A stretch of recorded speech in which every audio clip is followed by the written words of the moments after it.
Karon naka-mention man mi og special guest, maghatag pud siya og special nga mensahe. Para natong tanan. Ladies and gentlemen, I guess di na nato kailangan hatagan og taas nga intro because I believe that all of you here, kitang tanan diri knows her. She's the daughter of the vice of the president, the former president. The Vice President of the Republic of the Philippines. No other than Inday Sara Duterte. Let's hear your message. Mga kababayan, bago ako umalis ng The Hague, Netherlands, ay malinaw ang bilin ni Pangulong Rodrigo Duterte. Kailangan nating magkaisa. Sa darating na halalan, mahalaga ang pagkakaisa natin sa likod ng Duterte. Ang 10 kandidato buong puso nating sinusuportahan para sa Senado. Ito ang mga taong may tapang, malasakit, at tunay na kakampi ng sambayanang Pilipino. Vote straight, Bato de la Rosa, Bongo, Jimmy Bondo, J.V. Hinlo, Raul Lambino, Philip Salvador, Rodante Marcoleta, Vic Rodriguez, Richard Mata, at Pastor Apollo Kibuloy. Block voting ang susi. Iisa ang boto. Iisa ang direksyon. Iisa ang layunin. Ipagpatuloy ang sinimulan ni Pangulong Duterte. Mga kababayan, huwag tayong magpahuli. Ipaglaban natin ang kinabukasan. Pumili, bumoto, at manindigan para sa Duterte. Syukran. Thank you so much, Vice President Sara Duterte. It is very clear, no?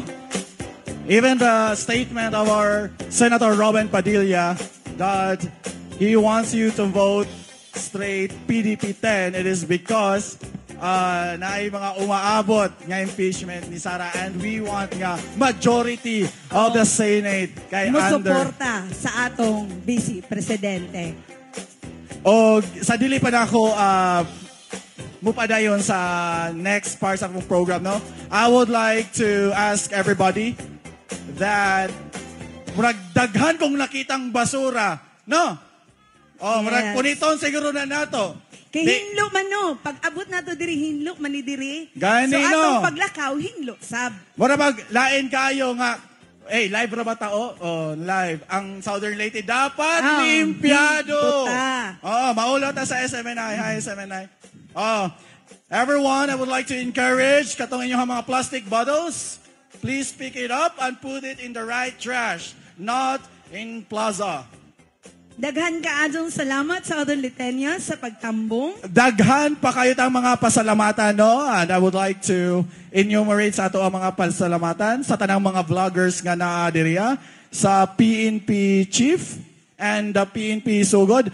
Maraming salamat sa lahat ng mga tao na nandito, sa lahat ng sumali sa motorcade, sa band, sa sino pa yung mga hindi ko na-mention. And of course, the working committee, thank you so much.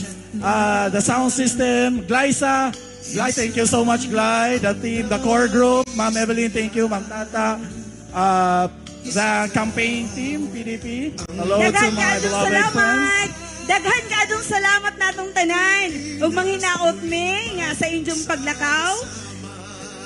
Magauban nato ang atong mahaling agagahom. Maghinaot mi nga magkita-kitag usab para sa Kadaugan Rally. O si tawag nga na? Kadaugan Rally ba? Kadaugan sa atong mga kandidato. Magkita gabi, kagin yung tanan. Diyan po sa Sogod, Leyte. Philip Salvador po. Una po, umihingi ako ng paumanhin. Hindi po ako nakarating ngayon dyan. Gawa po ng nagkapatong-patong na po ang schedule. Kaya po, hati kami ng aking mga kasamahan. Nandyan po sila ngayon. Aabot sa inyo. Makikiusap Mabigyan niyo po kami ng pagkakataon makapagbigay ng tunay na serbisyo. Ito pong labang ito ay hindi po para sa amin. Ito pong laban na ito ay para sa sambayan ng Pilipino. Para kay Tatay Digong, para sa isa pang mahal nating lahat na si VP Inday Sara Duterte.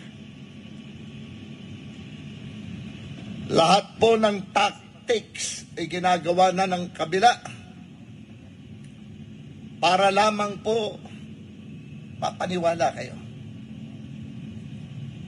Paniniwalaan nyo ba ito?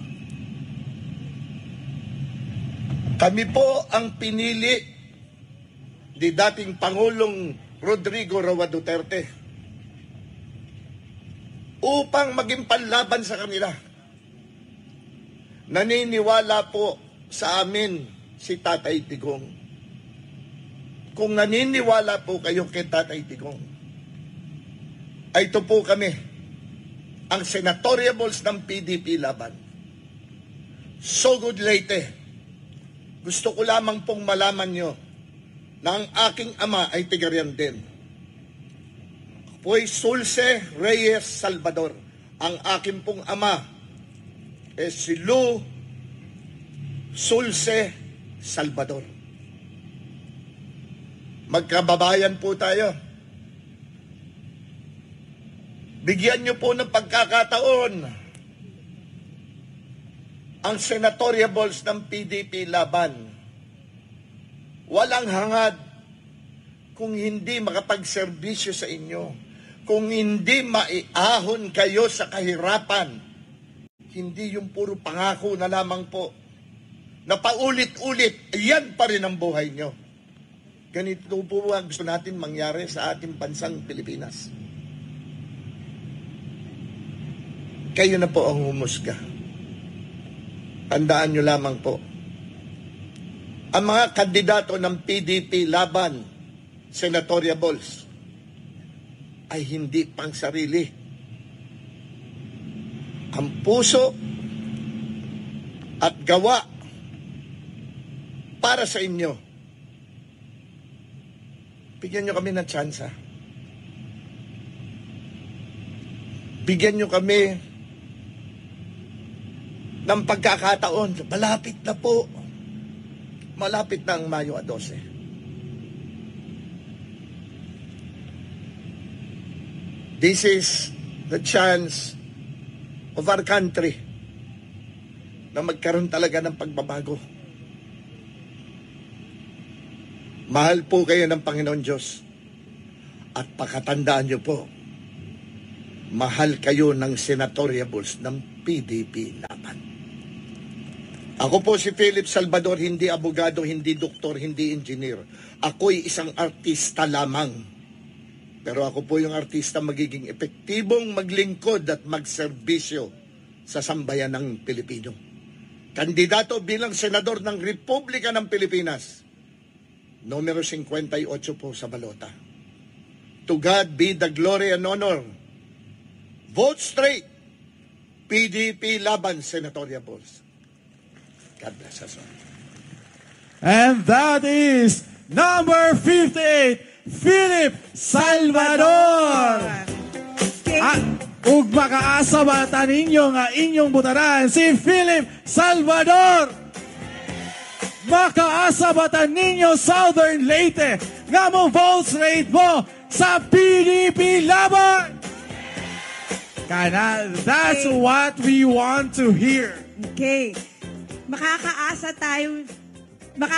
ba lahat ng mga kandidato ng PDP laban na sa Mayo 12, iboboto natin silang lahat? Walang ilalaglag. Makakaasa ba? Of course, no? Sa ilang sigpaminaw ganiha, na-memorize na nila apil ang mga pamanit, numero, o itsura sa ato ang mga senatoriables. Yes. And we believe that here in Southern Leyte, magpikikpusta, o lagi yun, muda og yun ang PDP laban senators. At palakpakan sila. atong ipakita ang atong suporta. Kita mga Southern Liteños, atong ipakita ang atong suporta sa napo ka kandidato under PDP Laban. Ingon sa atong pagsuporta sa atong mahal nga presidente nga si Rodrigo Roa Duterte. And of course, ipakita po nato ang pagmahal nato sa atong Vice President, Inday Sara Duterte!